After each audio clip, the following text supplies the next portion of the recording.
Buenos días. Somos el equipo número 49 conformado por Lourdes Azucena Soto Valenzuela, Catherine Amy Valdés Quiñones y Eric Leonardo Gutiérrez Medina, su servidor. Y nosotros vamos a presentarles el tema de interacciones farmacológicas, peligro invisible de las terapias usadas en COVID-19. El objetivo de este trabajo va a ser describir las interacciones farmacológicas secundarias por automedicación en la pandemia por COVID-19. Ahora, hablemos un poco sobre las generalidades de este virus.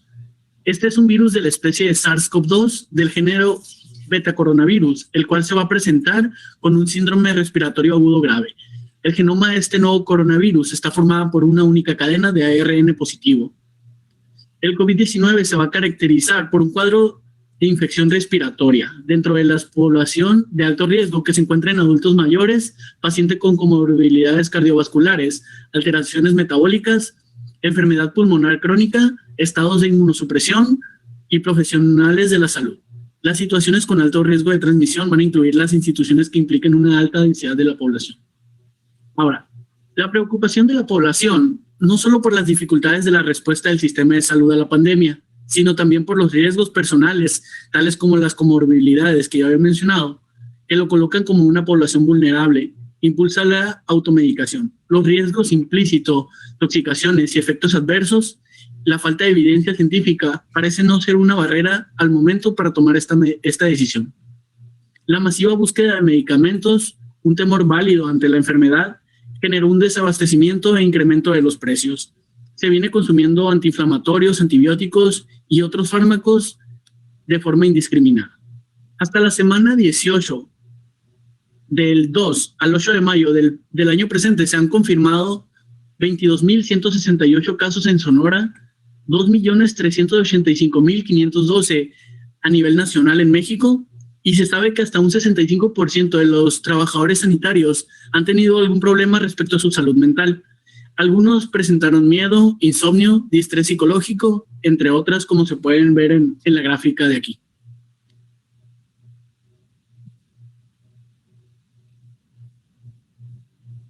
Como ya sabemos, a nivel global, la pandemia de la COVID-19 ha orillado al cierre temporal de instituciones educativas, empresas y comercios, efecto que daña la economía y la salud mental de las personas. La crisis ocasionada por la pandemia de la COVID-19 impacta la actividad social, las interacciones y los comportamientos en múltiples niveles. Emocionalmente, las actividades de distanciamiento social y aislamiento pueden causar problemas de la salud mental, ansiedad y depresión. La COVID-19 influye negativamente sobre la salud mental de las personas de la población en general y en particular sobre los grupos de poblaciones más vulnerables. La incertidumbre asociada con esta enfermedad más el efecto de distanciamiento social, el aislamiento y la cuarentena pueden agravar la salud mental de la población. Dicha situación también puede afectar al personal de salud. Las primeras versiones médicas del estrés se apoyan en la idea de que el organismo es un sistema encargado de mantener el equilibrio interno mediante mecanismos de retroalimentación planteados. Hans, en 1936, detalló el proceso biológico a través del cual se genera la cascada del estrés, generada en tres fases: la fase de alarma, la fase de resistencia y la fase de extenuación. Las reacciones emocionales pueden tener una intensidad leve o extensiva y puede hacer que las personas logren desarrollar medidas de afrontamiento con el fin de aceptar un nuevo entorno, en este caso, una pandemia. En la situación de normalidad, la corteza prefrontal regula las emociones, pensamientos y conductas. Sin embargo, cuando el estrés ocasiona la pérdida del equilibrio, puede aparecer fallas cognitivas, conductas disfuncionales y síntomas físicos pasajeros. De no remitir la exposición al estrés o ante la dificultad para adaptarse, pueden emerger cuadros psicopatológicos como es el trastorno de estrés postraumático, los trastornos depresivos, trastornos psicosomáticos o conductas suicidas. Interacción farmacológica. Una interacción farmacológica se produce cuando la actividad o el efecto de un fármaco se ven alterados por la presencia o por la acción de otro. En todas las alteraciones hay por lo menos un fármaco objeto cuya acción es modificada por la de otro, siendo este el fármaco precipitante. Y en algunas ocasiones ambos fármacos pueden ser precipitantes de objetos a su vez. Tenemos del tipo farmacocinéticas y farmacodinámicas, cuyos principales efectos de los medicamentos pueden ser terapéuticos y adversos. También tenemos la variabilidad interindividual, la cual es la respuesta a un fármaco, que es realmente la expresión variabilidad biológica interindividual y puede ser debido a causas farmacocinéticas o farmacodinámicas. Cada uno de estos factores puede ser diferente de un individuo a otro debido a sus determinantes genéticos, ambientales o patológicos. El comienzo por la pandemia por la COVID-19 ha causado grandes cuestionamientos e incertidumbres para el mundo, las cuales, ¿cuál es la forma correcta de tratar esta enfermedad? Actualmente no existe un tratamiento específico para la COVID-19 que muestre una tasa de efectividad deseada, y aún más se presentan las contraindicaciones entre los médicos sobre la utilidad de diferentes fármacos. Este es un esquema de farmacológico que podemos ver es para el tratamiento del paciente y podemos dividirlo en las fases en las cuales él se esté presentando. En la fase 1 tenemos medicamentos como la ivermectina, acitromicina y el paracetamol, así como en la fase 2 esteroides, anticoagulantes y talidomida. Y en la fase 3 encontramos la utilización de oxígeno, periferidona y acetilcisteína. La necesidad de encontrar una solución rápida ha causado un aumento en el uso de fármacos, los cuales, por una parte, encontramos que ayudan a la recuperación del paciente, pero por otro lado, encontramos que el uso indebido o excesivo de ciertos medicamentos puede conllevar un gran riesgo para él. El uso de terapias experimentales ha surgido y evolucionado rápidamente. Lo malo es que muchas de estas terapias son propensas a una interacción farmacológica que puede causar daños a la salud. En base a un estudio se realizaron las tablas, en las cuales se interpretan del siguiente modo. El sombreado amarillo indica una interacción débil potencial, el sombreado ámbar indica una interacción potencial que puede requerir modificación o control de las dosis dadas. El sombreado rojo indica que no se debe administrar conjuntamente. Y como encontramos el símbolo del corazón al lado, indica que estos medicamentos pueden generar un riesgo de una prolongación del intervalo QT y o un torsadez de Pointes, esto con relación a su concentración, dosis o su combinación. Con un enfoque más específico sobre estas tablas, encontramos que el uso del lopinavir y ritonavir en la terapia es el que más ha presentado interacciones farmacológicas e indicadores de no administrar conjuntamente, seguido de los medicamentos hidroxicloroquina y cloroquina, quienes presentan una interacción potencial con otros fármacos, y después tenemos en menor medida la nitazoxanida y ruxolitinib.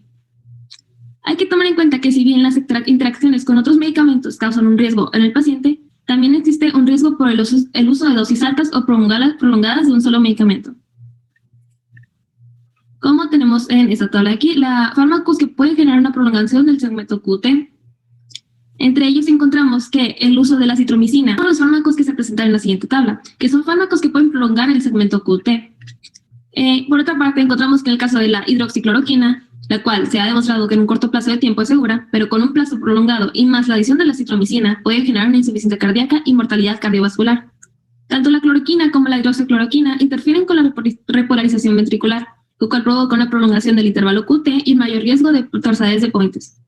Además de factores de riesgo como género femenino, enfermedad cardíaca, dosis altas de fármacos causantes, antecedentes familiares e hipopotesemia, son un factor de riesgo.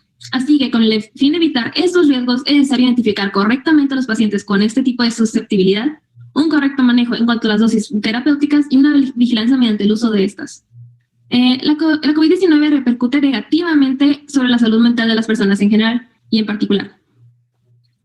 Así que, como conclusión, la COVID-19 repercute negativamente sobre la salud mental de las personas en general y en particular sobre los grupos poblacionales más vulnerables, dentro de los cuales se encuentran aquellas personas sujetas a estrés continuo y a quienes cursan con trastornos emocionales como la ansiedad y depresión. Esto además ha generado un aumento en el consumo de medicamentos farmacológicos, siendo estos con el objetivo de ser usado en terapias experimentales para pacientes COVID por parte del sector salud, o bien un consumo por parte de la población general sin el consentimiento del riesgo al que se está exponiendo. La necesidad de buscar una solución o prevención para el contagio del virus ha llevado al uso indebido y potencialmente peligroso de medicamentos, a causa de que la posibilidad de generar un efecto de toxicidad e interacción. Esto además ha generado un aumento en el consumo de medicamentos farmacológicos, siendo con el objetivo de ser usado en terapias experimentales, o bien un consumo de parte de la población sin el consentimiento. Esto además ha generado un aumento en el consumo de medicamentos farmacológicos con intención de terapia experimental, o bien un consumo de parte de la población sin el conocimiento del riesgo al que se expone. La necesidad de buscar una solución o prevención por el contagio del virus ha llevado al uso indebido y potencialmente peligroso de medicamentos, a causa de que esto puede generar un efecto de toxicidad o las interacciones farmacológicas mencionadas anteriormente. El conocimiento del perfil farmacodinámico de los medicamentos, sus mecanismos farmacocinéticos y las características clínicas de los pacientes permite prevenir y diagnosticar posibles interacciones farmacológicas. Así que, si presentas síntomas de COVID, no te mediques, evita el riesgo de complicaciones. Gracias.